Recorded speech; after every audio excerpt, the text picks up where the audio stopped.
Vamos falar um pouco agora sobre sofrimento e vitória. A dor é inevitável nessa vida. Algumas igrejas pregam, pare com a dor, pare com o sofrimento, mas essa não é a mensagem do Evangelho. A mensagem do Evangelho é: Jesus chama você para você ser fortalecido para lidar com o sofrimento.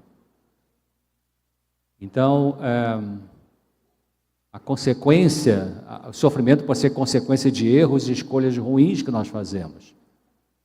Sim, tudo, nada é de graça, né, queridos? Tudo tem um preço a pagar. A maneira de Deus nos revelar defeitos em nosso caráter, para nos amadurecer, purificar, santificar, também pode ser um sofrimento. O sofrimento pode servir para isso. Vamos olhar nossa Bíblia, então, Salmo 119, 71. Nós vamos ver vários textos hoje na Bíblia. Salmo 119, 71. O que diz ali? Muito interessante, porque está falando exatamente dessa questão do sofrimento, do significado. Salmo 119, 71. Me foi bom ter sido afligido para que eu aprendesse os teus estatutos. Então, o sofrimento pode nos ensinar muita coisa, se estivermos abertos para esse tipo de aprendizado. E olha esse texto aqui, um texto muito interessante.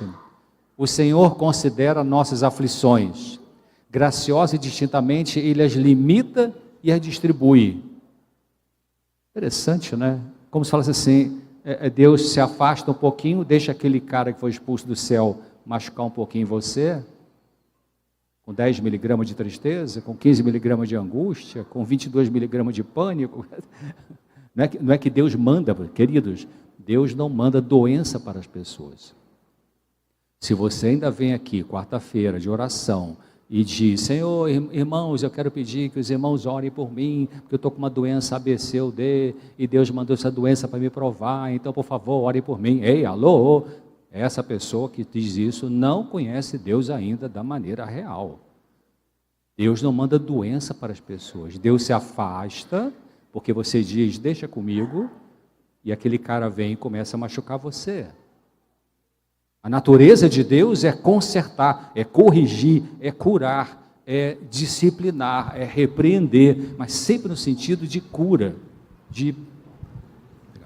sempre no sentido de cura, no sentido de restauração, no sentido de nos amadurecer. Essa é a natureza de Deus.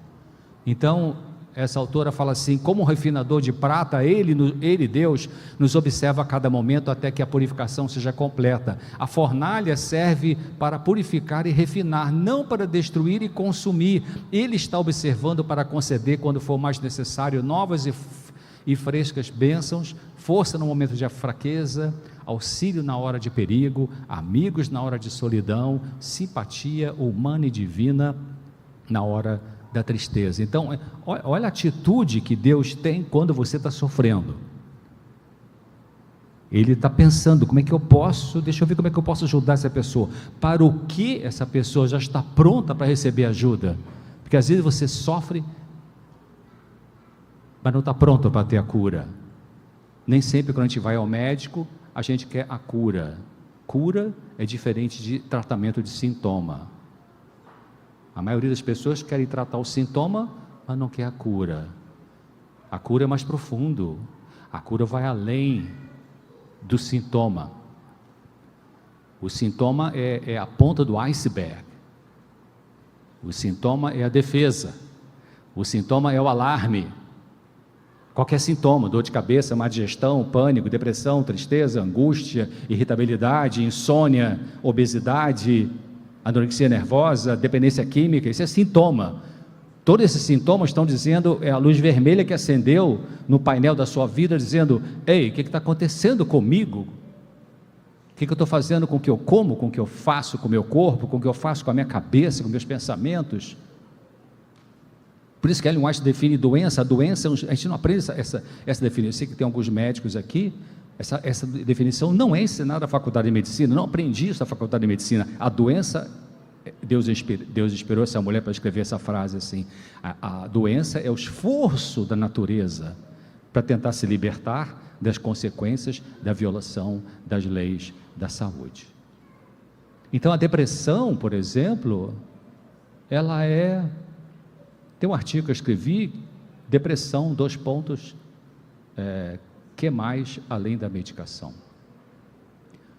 Então é um sintoma, alguma perda que você não aceitou ainda, não digeriu ainda, então está produzindo sintomas. E às vezes a gente quer apagar os sintomas com medicação, remédio controlado, tarja preta, ou tarja azul, amarela ou branca, ou seja o que for, com comprimido, e não pensar na dor, não pensar no sofrimento, não pensar na causa do sofrimento. Então, Deus está o tempo todo tentando fazer isso. Tem uma frase que diz: quando o aluno está pronto, o professor aparece. Quando você vai ter a cura que você precisa, quando você estiver pronto para ter essa cura.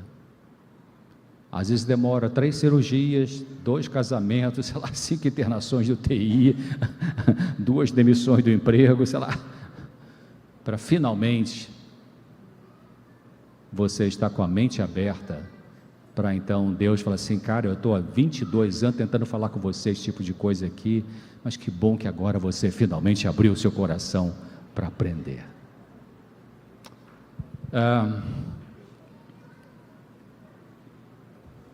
O sofrimento pode ser fruto da guerra entre o bem e o mal. Eu vou ganhar tempo a esse texto de Marcos, você lê em casa depois. Lembra quando Jesus começou a falar para os discípulos: olha, vai acontecer isso comigo, eu vou ser preso, vou ser cuspido, vai ter um julgamento corrupto, como tantos hoje em dia acontece nesse país, outros países, juízes vendidos ou comprados, enfim, vai acontecer, vão me prender, vão me bater, tal. E Pedro, que era um cara impulsivo, tipo aquele que pisou, levou, ele, antes da conversão profunda dele, ele pulou na frente e falou para Jesus: não vamos deixar acontecer nada disso. E aí Jesus virou para Pedro e disse o quê? Afasta-se de mim, o quê? Satanás. Pô, mas era Pedro ou era Satanás? Então ali Pedro está vivendo uma guerra. Existe a opressão diabólica, existe a possessão diabólica. Pedro não ficou possuído, Pedro ficou opresso. Eu vou voltar nesse ponto depois. Então, o sofrimento por causa dessa guerra entre o bem e o mal, que acontece mais frequentemente do que a gente pensa, na vida conjugal, na vida com os filhos, na sua empresa, aqui dentro da igreja, na comissão ali atrás, na associação, na união. Então existe a guerra espiritual dentro da igreja que produz sofrimento. Também não vou ler o texto. Ali os discípulos estavam pregando o evangelho com o poder do Espírito Santo, e aí pessoas da igreja foram perturbar, mandaram perseguir Paulo e Barnabé. Guerra dentro da igreja. Sabe, quando chega agora a época de final do ano, de escolher novos oficiais para essa igreja para o ano que vem, pelo amor de Deus, deixa Deus decidir quem vai ser o oficial. Não fica brigando na comissão para você querer ser isso, ser aquilo. Às vezes alguns líderes de qualquer nível da igreja oram: Deus abençoe nosso plano para essa associação, para essa união, para essa divisão, abençoe nosso plano. Ei, alô, peraí, você vai pedir para Deus abençoar o plano que você fez, ou você vai pedir para Deus abençoar e mostrar qual é o plano dele para você? É diferente, muito diferente. Se você traz um pacote pronto, que é o seu eu que está na frente, e pede que Deus abençoe, ei, alô, Deus não é ingênuo. Então, existe sofrimento por causa de decisões erradas que tomamos, convive com pessoas complicadas, pessoas descrentes, ou pior, pessoas da família, ou da igreja, ou da obra, que dizem que possuem religião, mas não são espirituais, não se entregaram ao Senhor Jesus. O eu ainda comanda, andam na carne e não no espírito. Lembra de Romanos 8:1? Agora nenhuma condenação há para aqueles que não andam segundo a carne, para aqueles que estão em Cristo Jesus, que não andam segundo a carne, mas segundo o Espírito. Essas pessoas não avançam espiritualmente, atrapalham os que querem avançar, e Jesus fez menção a isso. Abra aí Lucas 11:52, Lucas 11:52, que diz assim: Jesus falou: ai de vocês, doutores da lei, que tiraste a chave da ciência, vós mesmos não entrastes e impedistes o que entrava. Então preste atenção o que está fazendo aqui nessa igreja. Você que é membro daqui, você está ajudando as pessoas. Sempre que me convidam para ir na igreja, é uma coisa invariável que eu peço. Eu falei para o senhor José: peça os membros da igreja para convidar pessoas que não são da igreja. Queridos, temos que trabalhar para fora, queridos. A igreja fica numa panela só, igual, repete a história judaica. Trabalhar para fora. Convida alguém. Então aqui Jesus está falando, as pessoas que não entram nem saem, não ajuda, atrapalha, e atrapalha quem vem e que quer vir. Então são sofrimentos que acontecem. Ellen White disse esse dia com Deus, para 146, precisamos aprender diariamente do grande mestre para que a atmosfera que circunda a pessoa, o original é a alma, esteja repleta de quê? De quê? Queridos, vida espiritual não é vida religiosa. Tem pessoas que são religiosas, estão aqui todo sábado, quarto, domingo, mas não são pessoas espirituais. E tem pessoas que não têm uma religião ABC ou D, mas são pessoas espirituais. O centurião, por exemplo, era pagão, e ele pediu que Jesus curasse o servo dele. E vocês viram o que Jesus falou sobre esse homem? Eu nunca vi em Israel uma fé dessa. Ele era pagão, ele era espiritual, mas não era religioso. Então, o que beneficiará a humanidade é a vida espiritual. Olha que interessante, né? Vou pular isso aqui.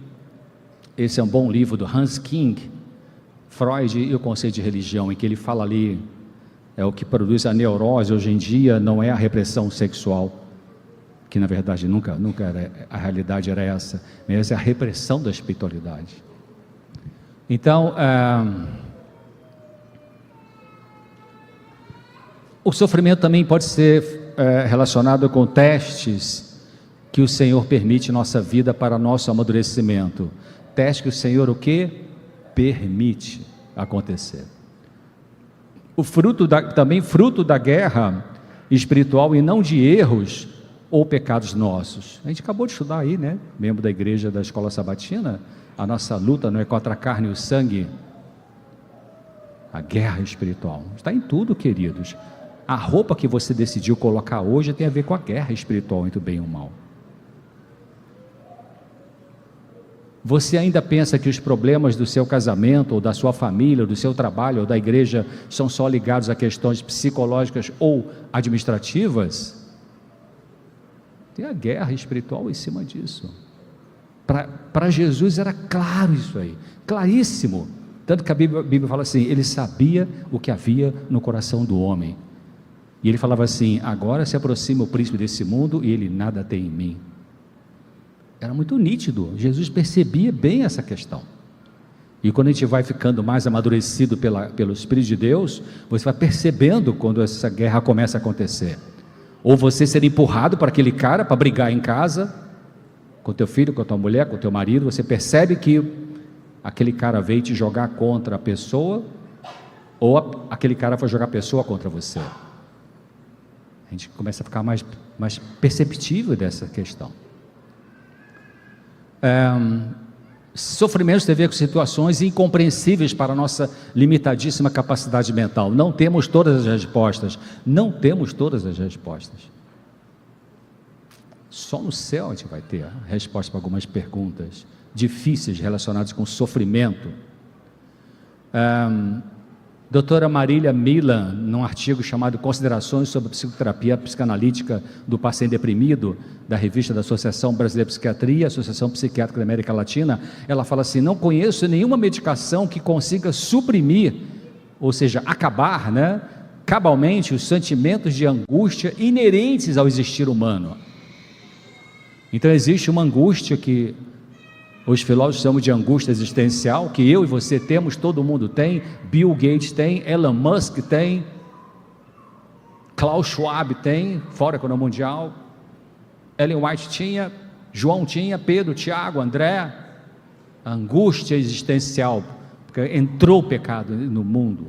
Jesus não tinha essa angústia, porque não era contaminado. Grandes artistas famosos, quando chegaram no topo, falaram assim: bom, e agora? Quer mais? Quer mais o quê?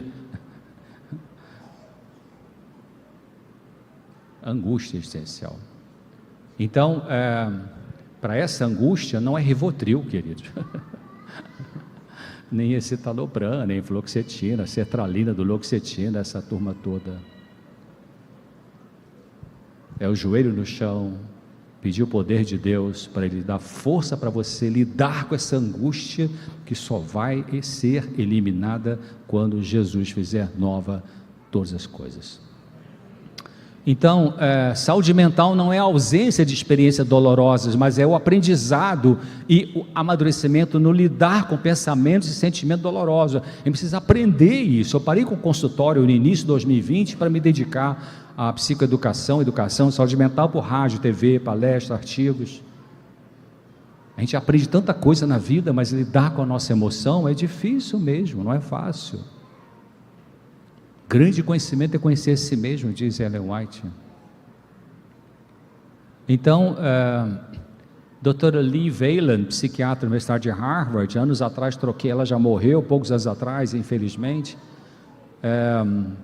troquei e-mail com ela sobre angústia humana, e ela fala assim: saúde mental é você ter as emoções sem deixar que elas nos tenham. O problema não é a emoção, o problema é o que a emoção faz com você, ou o que você faz com ela. A Bíblia fala disso, na realidade não foi uma cientista, a cientista colocou isso em termos sistemáticos, né? Científicos.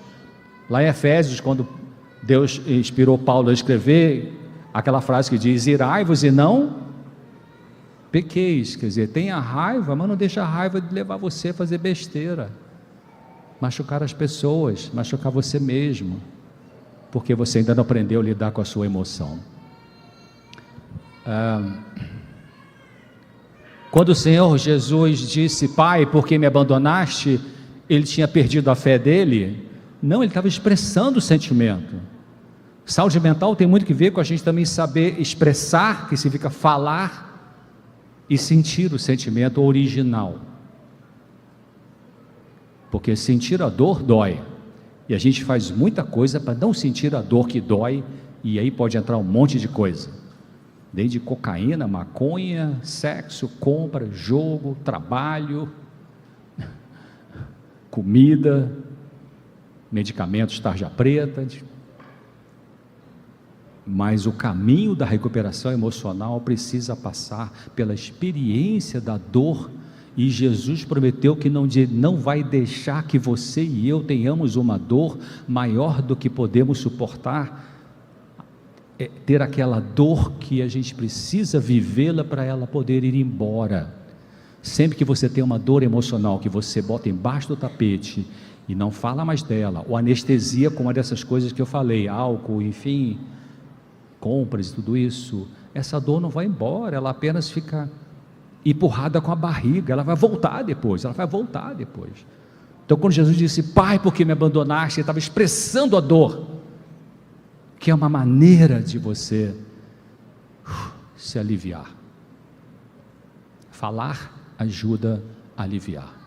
Agora, se você fala demais, é melhor você ficar quieto e orar mais. E se você fala de menos, aprenda a falar. Fale. Estou super simplificando aqui 2 grandes grupos de pessoas. Você fala muito, bota tudo que é rede social, para com isso. Sabe? Aprenda a escutar o que Jesus está te dizendo. E especialmente escutar você mesmo.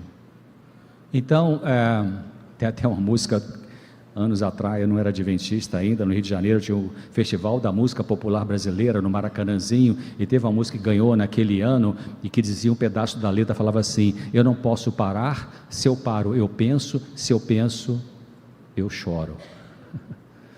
Mas você tem que parar, tem que pensar e tem que chorar para curar. Só que tem gente que quando começa a pensar, dói. Cadê o Rivotril? Cadê o Rivotril? Não dá tempo da própria mente poder resolver a questão, e o Espírito de Deus está ali, eu vou te ajudar, espera um pouquinho, aguenta o tranco, eu estou junto com você, e eu vou citar daqui a pouco uma terapêutica de Deus sobre isso aí. Salmo 13 é um salmo assim, Davi nesse Salmo 13 parece um cara bipolar. O Salmo 13 são 6 versículos, 4 versículos, está assim: o Senhor me abandonou, estou chorando, não aguento mais, tristeza e tal. Aí termina os 2 últimos versículos dizendo: mas eu confio na tua benignidade, o Senhor é minha força. O que é isso que aconteceu no Salmo 13? Ele fez esse processo terapêutico com Deus de falar da sua dor. Anos atrás, estava nos Estados Unidos, fui fazer semana de oração numa igreja brasileira, atendia as pessoas de dia, falava à noite, a palestra, atendia uma jovem, tinha problemas de namorada e tal, e eu escutei ela falando, desabafando, falando da dor, da tristeza, da frustração, aí lá no finalzinho, assim, depois de 40 minutos, eu falei assim: vem cá, você já falou essas coisas para Jesus? Não, isso é coisa muito particular, muito pessoal.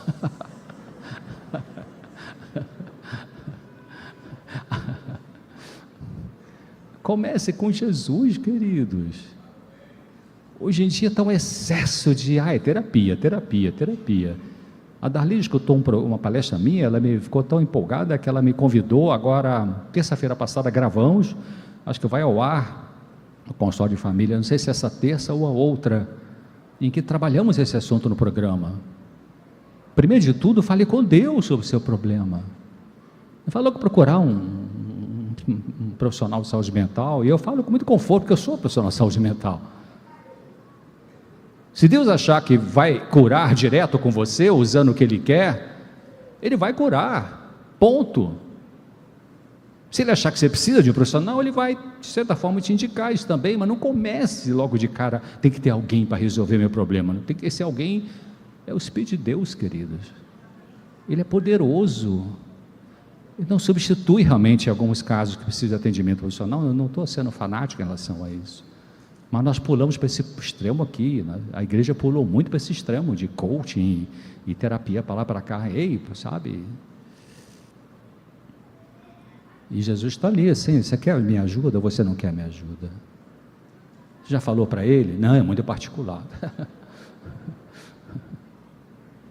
Experimente falar para Ele daquilo que é difícil de falar. Ezequiel 3,14, Ezequiel era um homem de Deus, sim ou não? Sim, Ezequiel era um homem de Deus, está na Bíblia, um livro dele, e ele fala nesse Ezequiel 3,14 assim: e eu estava naquele dia muito triste, no ardor da minha alma, mas a mão de Deus era forte sobre mim. Não caia na conversa daquele cara que foi expulso do céu, que quer dizer, o dia que você está triste, o dia que você está com uma angústia, apertando o peito, uma bola que sobe e desce, que já foi no otorrino, já fez ultrassom, fez endoscopia, não tem nada, mas tem um negócio aqui que me aperta e tal. Angústia, chama-se angústia. No dia que você estiver com essa angústia, com uma tristeza, não tem vontade de levantar, você não dê voz àquele cara que vai dizer assim: está vendo? Se você estivesse bem com Deus, você não estava sentindo essas coisas ruins aí. Mentira!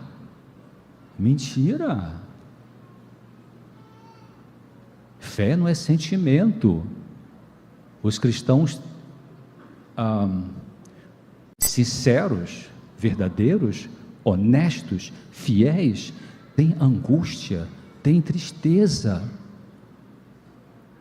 A diferença entre os cristãos, a diferença entre as pessoas que são cristãos verdadeiros e que têm sofrimento emocional, com aquelas pessoas que têm o mesmo sofrimento emocional e não são cristãs, não têm Jesus como o suporte, é que aquele que é cristão, na sua angústia, busca o Senhor, e o que não é, na sua angústia, busca uma substância, ou sei lá o que, qualquer uma dessas compulsões que eu falei, né? Sexo, compra, vícios em geral. E 2 Coríntios 7,5 também Paulo fala, uma luta ali, quando chegamos lá em Macedônia, por dentro uma luta interior. Então, nós nos tornamos aquilo que nos causa menos dor, mas o Senhor nos quer expandir para uma vida útil, eficaz para a sua luz.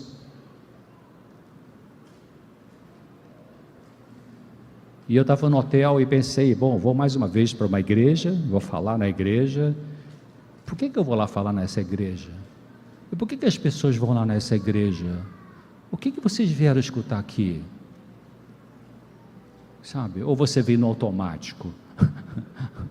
Uma vez escrevi um artigo assim, de que saúde mental é viver no automático, mas viver no automático é doença mental, meio paradoxal. O que é viver no automático? Viver no automático é você não pensa no que você está fazendo. Está faltando inteligência emocional. Inteligência emocional é o quê? Você dá 2 passos para trás, ou 3, ou 5, e dá uma olhada em você. Por que eu botei essa roupa e não aquela? Por que eu disse a palavra e não quis dizer essa e queria ter dito a outra? Por que eu estou tão dependente dessa pessoa? Por que eu estou manipulando esse indivíduo? Autoobservação. Então, uma vez Jesus estava no começo do ministério dele, lembra disso? Tinha João com seus discípulos,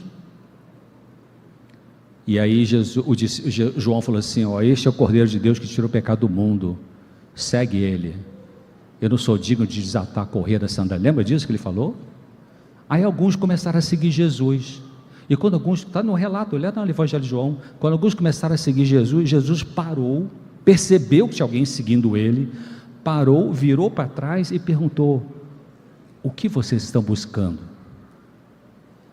Linda essa pergunta, queridos. O que você está buscando aqui de manhã hoje? Vou escutar um psiquiatra falar, pelo amor de Deus, você não precisa de psiquiatra.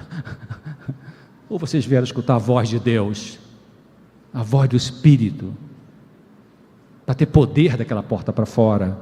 Poder de quê?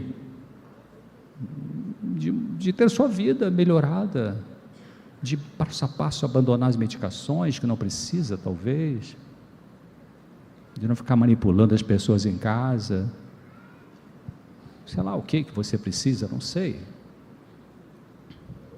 O Senhor quer reestruturar nossa mente, então Ele quer ajudar a corrigir os pensamentos, disfuncionais, distorcidos, catastróficos, enfim, ajustar nossas emoções, ajudar a fazermos escolhas melhores. Isso aqui é uma questão técnica que eu vou pular. Então, o Senhor nos permite passar por experiências dolorosas, não porque Ele é sarcástico, mas porque existem lições que Ele só pode nos ensinar, e só aprenderemos o quê? Infelizmente, na dor.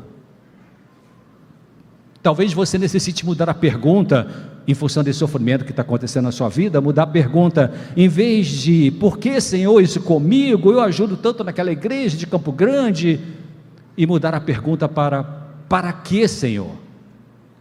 O que isso me ensina? O que eu preciso aprender com esse sofrimento? O que esse sofrimento pode ser útil para mim? Porque, queridos, o Senhor não está assim um dia distraído, e aí você está dirigindo o seu carro ali, e de repente vem um assaltante, e Jesus fala assim, peraí, deixa eu ver meu irmãozinho aqui e tal. Mas por que acontece o assalto no cristão? Aí vem aquelas perguntas que a gente não sabe responder, e que não é fuga da realidade.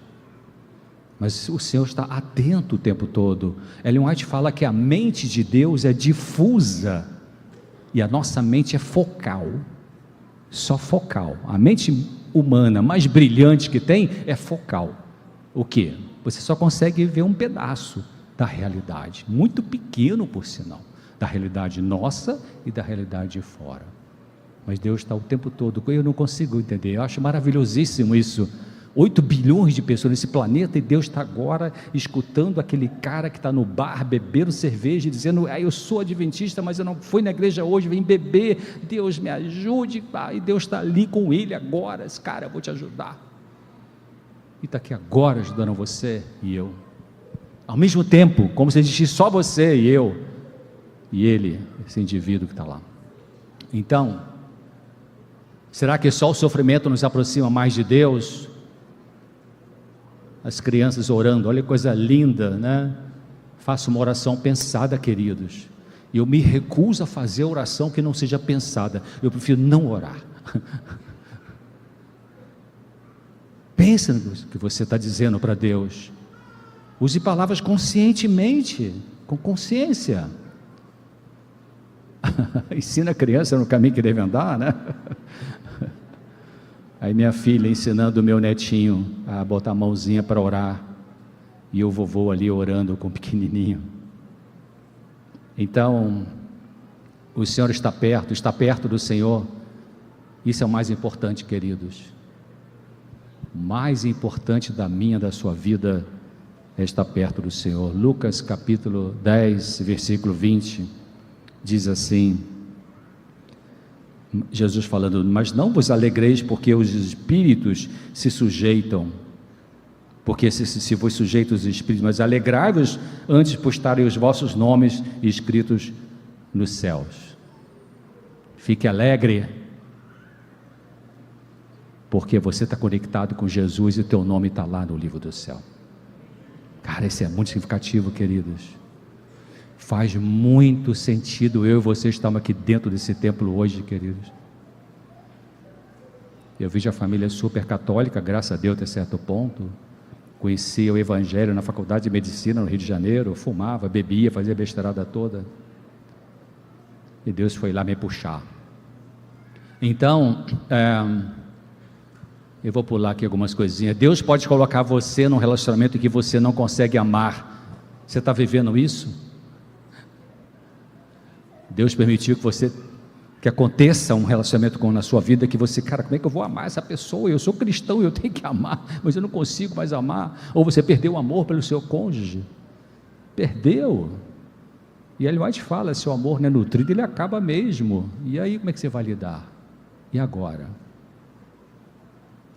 Então tem que botar o joelho no chão e pedir a fonte do amor, que é o Espírito de Deus, para Ele botar dentro de você a capacidade de amar aquela pessoa que você sozinho não consegue. Meu amigo Dr. Lee, com quem eu estudei muitos anos, quer dizer, segui, ele conta uma história interessante de que uma mulher, um casal cristão, só que houve problemas no casamento, eles meio que se afastaram um do outro no sentido afetivo, não de casa.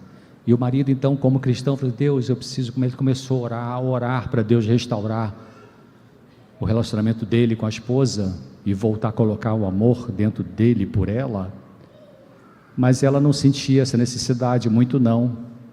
E aí um dia ele começou a perceber que Deus estava respondendo às orações, porque ele estava voltando a conseguir sentir alguma coisa agradável em relação à esposa, e ele contou isso para ela. Oh, querida, que bom, eu tenho orado tanto a Deus, já faz tanto tempo, e agora eu estou voltando a sentir uma coisa boa por você, o Senhor está respondendo a minha oração.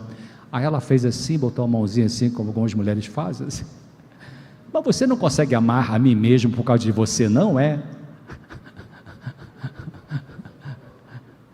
Ela ainda não tinha entendido que o amor verdadeiro não vem do ser humano, vem de Deus. Se você acha que essa grande paixão que você tem pelo seu companheiro é você que é poderosa, ei, alô, não resiste, queridos, daqui a pouco desaba tudo. A humanidade não tem estrutura para isso. Ellen White tem um texto que fala assim: o eu não pode governar o eu.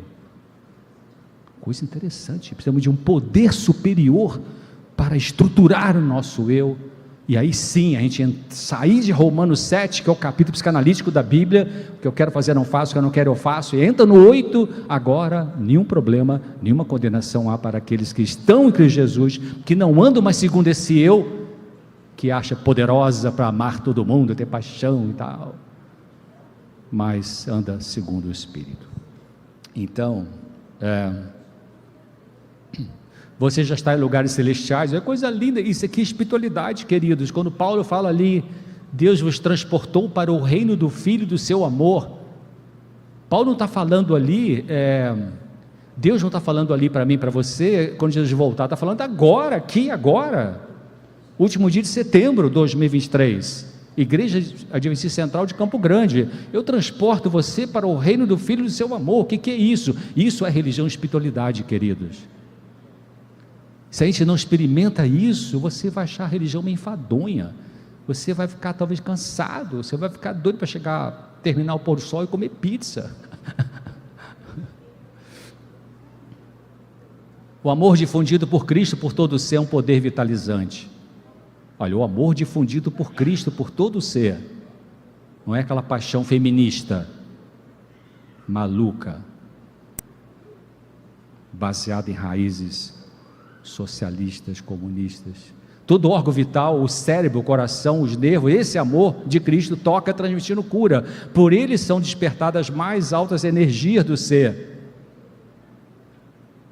para a atividade. Liberta a alma da culpa e da dor, da ansiedade e do cuidado que consome as forças vitais. Olha, quase que eu caí.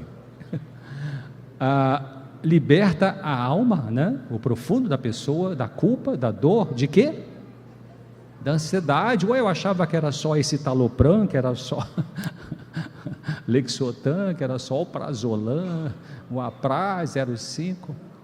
Vem com ele, com esse amor, serenidade e compostura, implanta na alma uma alegria que coisa alguma terrestre pode destruir. A alegria o quê?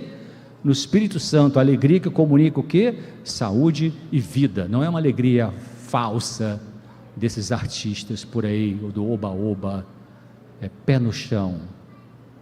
É uma alegria acima da dor, aquela dor que ainda não deu tempo de ir embora.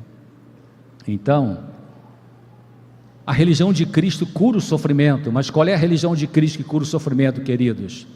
A Igreja Batista, Adventista, Presbiteriana, Assembleia, Universal, Islâmica, Budista, Shintoísta. Qual é a religião de Cristo que cura o sofrimento? Olha o que essa autora diz. A religião de Cristo revela-se como um princípio difusivo e vitalizante, uma energia espiritual operante e viva. Quando o coração, que é a parte mais profunda da mente, é aberto à influência celestial da verdade e do amor, esses princípios, quais princípios? O que ela falou lá em cima, princípio difusivo e vitalizante, fluirão de novo como torrentes no deserto, fazendo que apareçam frutos onde agora há esterilidade e penúria. Olha que tipo de religião é essa que eu estou buscando, depois que Deus me trouxe para a religião no sentido de denominação. As doutrinas são importantes? Claro, são importantes. As placas e uma estrada são importantes. Você sai querendo ir para o sul, você pega a placa dizendo que o sul é para o norte, você pode ter toda a sinceridade naquela placa, mas a placa está errada. Então a verdade não é qualquer coisa, não são todos os caminhos que levam a Deus, mas essa é uma verdade doutrinária, que nos informa da verdade em termos teológicos, mas Jesus está falando da verdade que produz cura, essa aí. Olha outra definição da religião que cura. A religião de Cristo representa muito mais do que o perdão do pecado, significa que o pecado é removido e que o vácuo é preenchido com o Espírito Santo, significa que divina iluminação mental e que o coração é esvaziado do próprio eu e enchido com a presença de Cristo. Essa religião que eu estou buscando já faz bastante tempo, um dia de cada vez, andar no Espírito, e não mais no César, pecador, contaminado.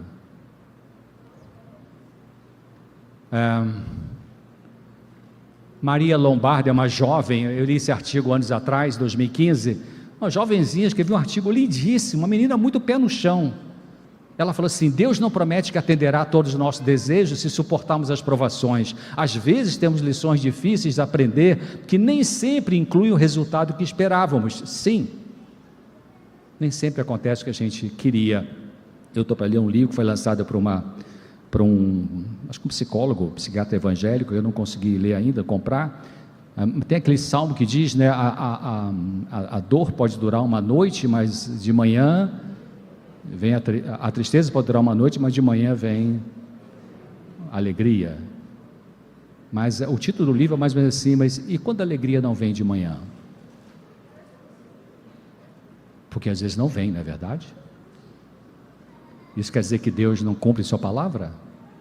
Não, quer dizer que tem um contexto aí. O que Deus quer de mim, de você, é que a gente fique confiante, que é a coisa mais difícil, queridos, é permanecer confiante nele quando a alegria não vem pela manhã, em vez de você chutar o balde. Então, vou pular uma coisinha aqui, eu sei que o tempo já estourou.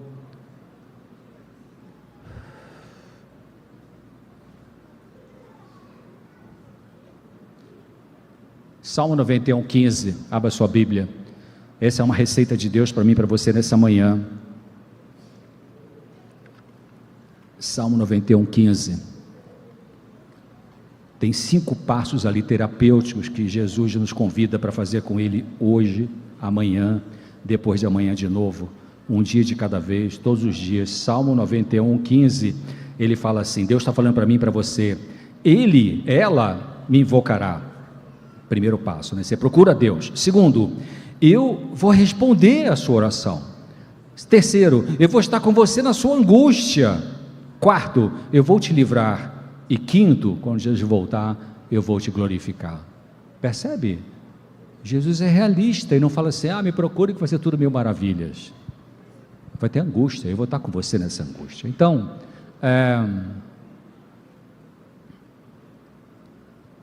conclusão. Se ainda não está claro o motivo espiritual do seu sofrimento, espere o quê? Ore mais. Exercite paciência. Depois você lê Romanos 5. A paciência gera perseverança, força. Mantenha a mente aberta para ouvir o aprendizado do Senhor Jesus na sua vida.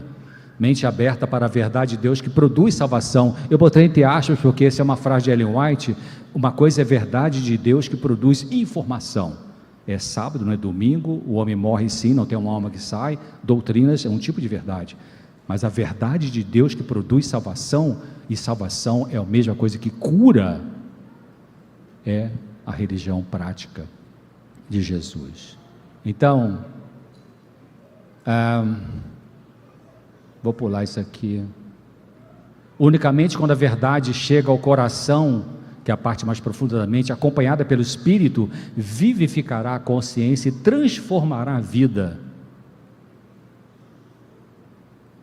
Quando a verdade atua apenas sobre a consciência, ela cria muito desassossego, você fica com culpa.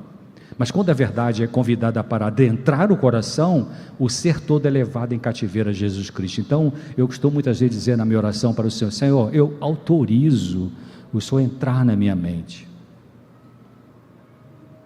E eu peço que o Senhor entre lá naquele inconsciente que eu não percebo ainda e bote para fora as coisas feias que estão ali dentro, para eu ter a cura do coração para fora, não da boca para fora só.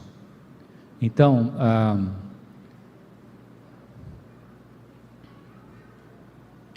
aquela jovenzinha daquele artigo que eu li, ela falou assim, minhas próprias experiências de sofrimento estão me preparando para algo que eu ainda não sei o que é. É chato falar isso, mas Deus está ajudando você a lidar com o sofrimento de hoje, para você ser fortalecido para lidar com o sofrimento de amanhã,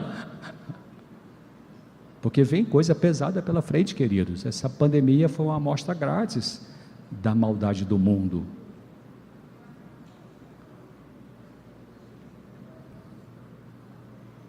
Diante do sofrimento você tem a escolha. Diante do sofrimento você tem a escolha: rebelar-se contra Deus ou se agarrar com Deus. Então, vou terminar aqui. Conheçamos e prossigamos em conhecer ao Senhor. Como a alva, a sua vinda é certa, e Ele descerá sobre nós como chuva serôdia que rega a terra. E o último texto, porque para mim, Romanos 8, porque para mim tem por certo que os sofrimentos do tempo presente não podem ser comparados com a glória a ser revelada em nós. Também o Espírito, semelhantemente, nos assiste nossa fraqueza, porque não sabemos orar como convém, mas o mesmo Espírito intercede por nós com sobremaneira, com gemidos inexprimíveis. Sabemos todas as coisas cooperam para o bem daqueles que amam a Deus, daqueles que são chamados segundo o seu propósito. Aquele que não poupou o seu próprio filho, antes por todos nós o entregou, porventura não nos dará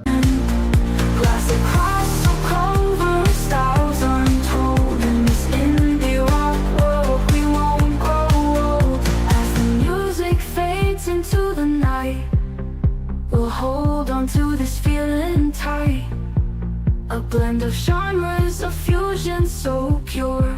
In this chill style will endure.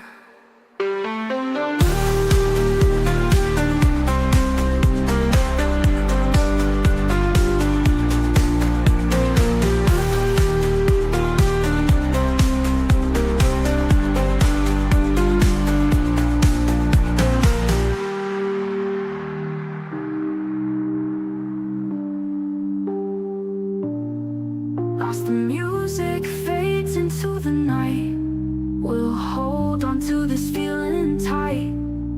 A blend of genres, a fusion so pure. Graciosamente com Ele todas as coisas. Vamos para casa então, queridos.